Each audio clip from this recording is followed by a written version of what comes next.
Hey, I'm Tamara Kandaker, and you're listening to The Decibel from the Globe and Mail. So this weekend, diplomats, activists, and heads of state from around the world are flying into Glasgow for COP26, short for the 26th annual UN Conference of the Parties.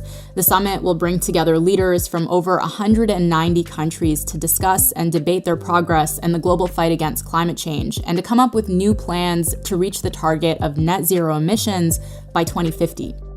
This is a highly anticipated event, and it's coming on the heels of one of the most devastating years we've had in terms of the visible consequences of climate change. Droughts, wildfires, heat waves, floods, and storms that scientists say will likely become more frequent and intense. But there's one leader who's unlikely to be there: Chinese President Xi Jinping. And a lot of people are asking what the point is of having a gathering on international cooperation on climate change without the leader of the world's worst emitting country. You know, this idea that China is going to somehow let the world warm catastrophically or refuse to cut emissions at all just despite the US, I think that's absurd. James Griffiths is the Globe's Asia correspondent, and we're going to talk about COP26, what it means if Xi Jinping isn't there, and how China is approaching the fight against climate change. You're listening to The Decibel.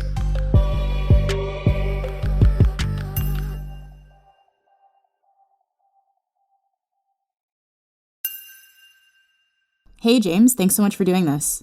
Hey, thanks for having me. So COP26 is starting soon, and there are about 20,000 people going, including a lot of world leaders, but Chinese President Xi Jinping, as far as we know, isn't going. And why is that? So Xi Jinping hasn't left China for about 2 years now, basically since the pandemic started. Neither has Premier Li Keqiang, several other top Chinese officials. The only really high-ranking Chinese official who's been flitting around the world is the Foreign Minister Wang Yi. So Chinese officials have been staying within China. It's part of the country's incredibly strict COVID protocols and conforming with those that they've been asking people to sacrifice a lot for containing COVID. China's only ever had a few hundred cases at points this year. So it's been very successful, but part of that is making a big sacrifice. And so I think sometimes the leaders have felt that for them to leave the country and to fly around the world might send the wrong message. Mm-hmm. So Xi has been attending basically every other important summit digitally and, by video link. There's a kind of good reason to expect that he won't go. There is also, COP runs into November, and there is a big, very important Chinese political summit coming up in early November as well, which might be another reason for Xi to remain in Beijing. I see. Is there going to be any representation from China at COP26? China is definitely sending representatives, and China is obviously an important player in COP, and it will have various top officials there, just not Xi Jinping himself. And why is Xi Jinping seen as such a notable absence? Why is it important for China to be there? So China is the world's largest emitter when it comes to the total amount of CO2 and other greenhouse gases that it's pumping out. It's worth noting that it is not the total worst by per capita. Canada is actually over double China's emissions per capita. US is miles ahead too.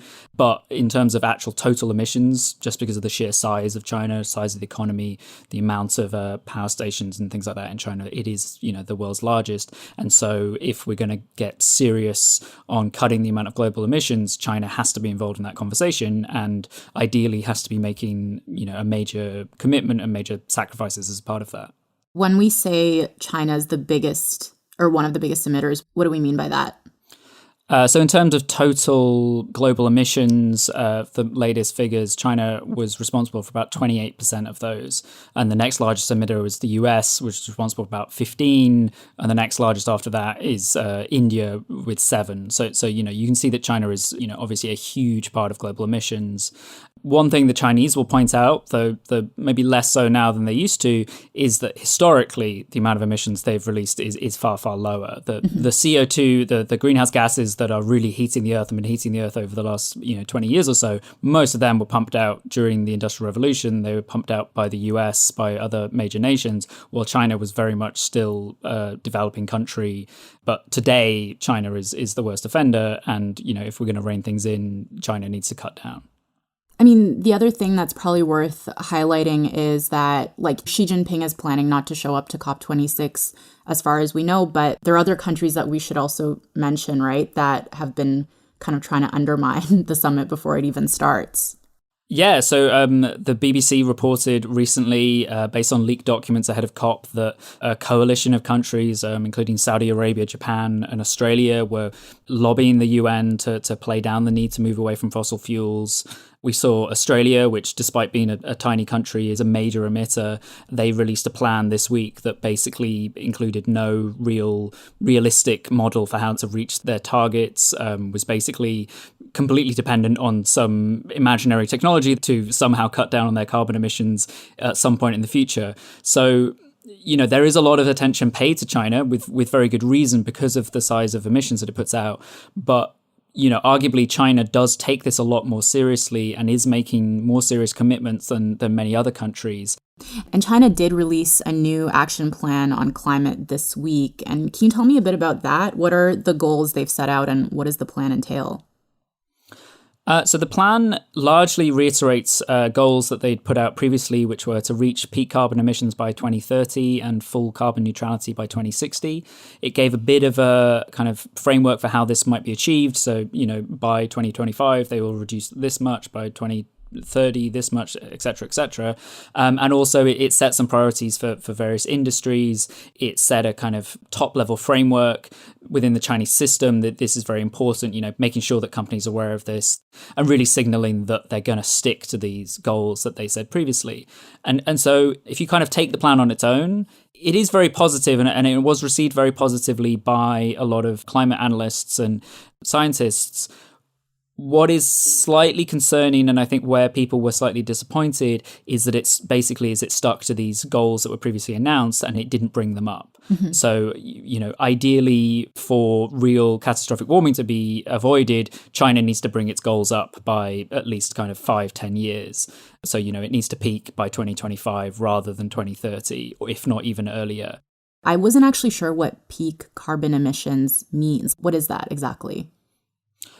So China has been going up and up and up in terms of emissions for years. And the idea is that they will finally reach a plateau by 2030, after which they will start to reduce emissions. And then, you know, in theory, within the next 3 decades after that, they'll have reached carbon neutrality, which is also a term that doesn't necessarily mean what it sounds like, but at least it means a lot less emissions. Okay. And so there are observers who are hoping that that deadline would be moved up to like 2025. And do we know why they haven't done that and why they haven't set more ambitious targets? That's an interesting question. I think there are a couple of possibilities for it. One is that potentially this is leaving wiggle room for diplomacy and for talks in COP to go ahead.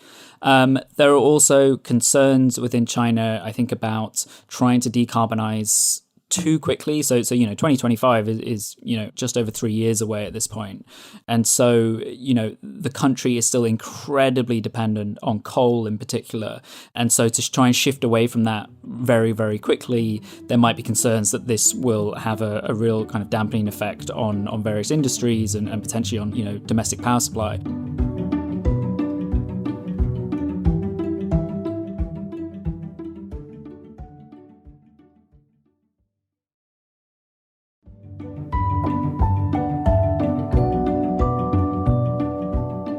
So there's already worry, right, that the pace of China's climate transition is maybe it's too fast, because I know there have been these power outages in recent weeks in China. And I wonder if you can kind of shed some light on what's actually been happening with these power outages and what are people saying about them?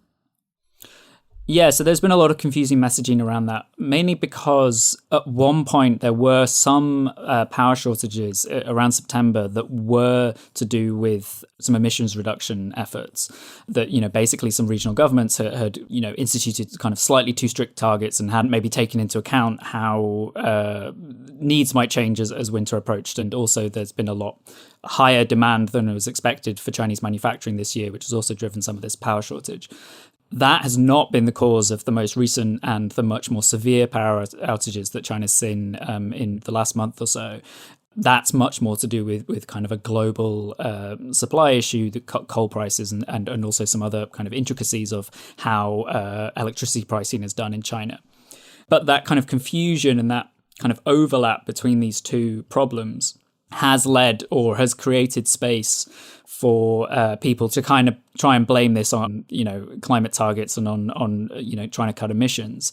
The challenge for China to hit its goals, even these, maybe less ambitious than people would hope goals that they have currently, is both the fact that the country is still so dependent on coal that, ideally it would have started this transition, decades ago. And so trying to do that in a hurry is always going to be very difficult, both from a practical perspective of ensuring that people get power and heat, and from a perspective that the coal industry and the fossil fuel industry in general in China is very powerful and is a very strong lobby against this. So we talked about this on another episode that we did about Evergrande. Recently, Xi Jinping has been cracking down on the private sector in China as part of his fight against inequality, as part of this doctrine he has called common prosperity. How do China's climate ambitions fit into that? So for years, basically since the Tiananmen Square process of 1989, there's been a sort of tacit deal between the Chinese government and the Chinese people that if you stay out of politics, we'll let everyone get rich and the economy will continue to grow and this country will boom. And, that's been, it's been a fairly consistent deal that people have not been able to get involved in politics, but the economy has grown all that time. A lot of people have got very rich. Working people have got certainly richer, though obviously there is still a huge amount of inequality in China. But for a long time, that kind of deal, that policy was driven on increasing the size of the pie that was being shared rather than changing how it was shared around the country. And so there's always been this huge focus within China, from a governmental level on GDP growth, on posting, serious growth every year, to the extent that a lot of economic analysts are very suspicious about China's annual GDP numbers. As China develops, and China really is, it's difficult to call China a developing nation anymore. This is the world's second largest economy, if not the world's largest economy by some measures. And as it becomes a developed nation, growth is going to slow down. That's just the nature of things. And, potentially the common prosperity doctrine fits in relatively well in this because it's not focusing on, we just need to keep growing the economy forever and ever and ever in order to let everyone get rich. It's focusing on the fact that, hey, we've got, more billionaires than any other country in the world. Why aren't they sharing some of that wealth with the rest of the country, especially when we still claim to be a communist country and one that believes in socialism? So the US and China combined are responsible for more than 40% of global carbon emissions. And I've seen experts say that it's crucial for these two countries to cooperate for us to get anywhere on climate action. But obviously the US's relationship with China was pretty strained under Donald Trump. Is that changing under Joe Biden? Yes and no. There obviously are still ongoing tensions between Beijing and Washington on a number of issues. There have been tensions this month over Taiwan. Biden has taken a pretty hard line on China, harder than the Obama administration ever did. At the same time, there have been very significant high-level meetings between the US and China when it comes to climate. There was a joint communique earlier this year from both nations about the importance of fighting climate change.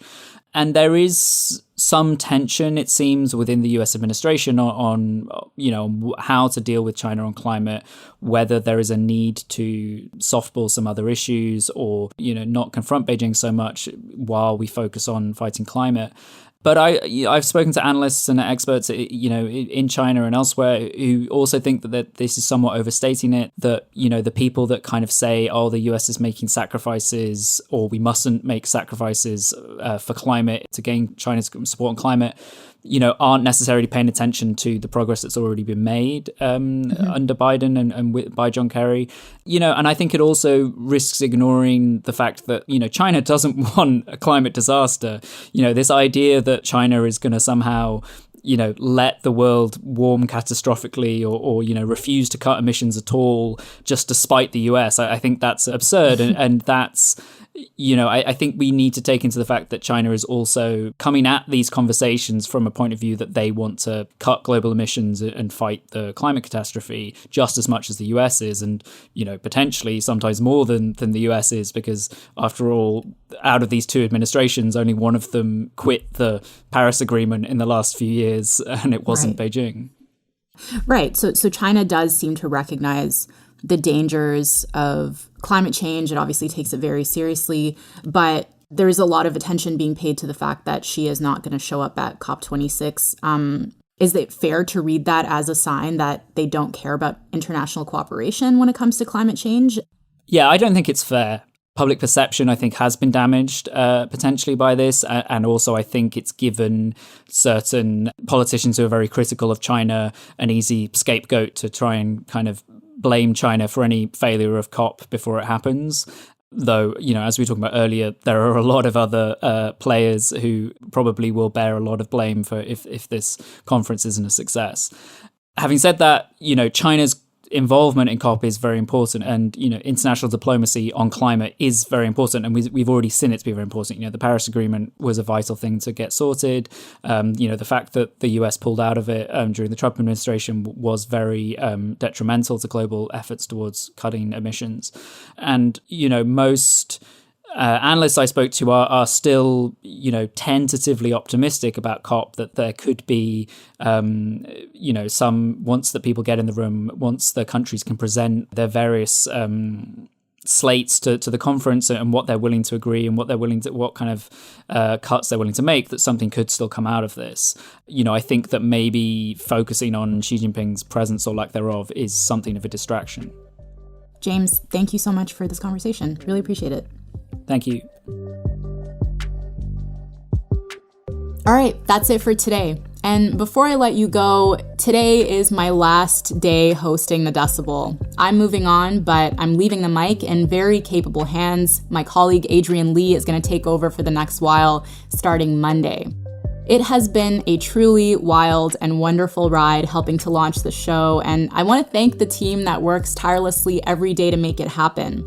Our producers, Madeline White, Cheryl Sutherland, and Kasia Mihailovich, our editor, David Crosby, and our executive editor, Angela Pacenza.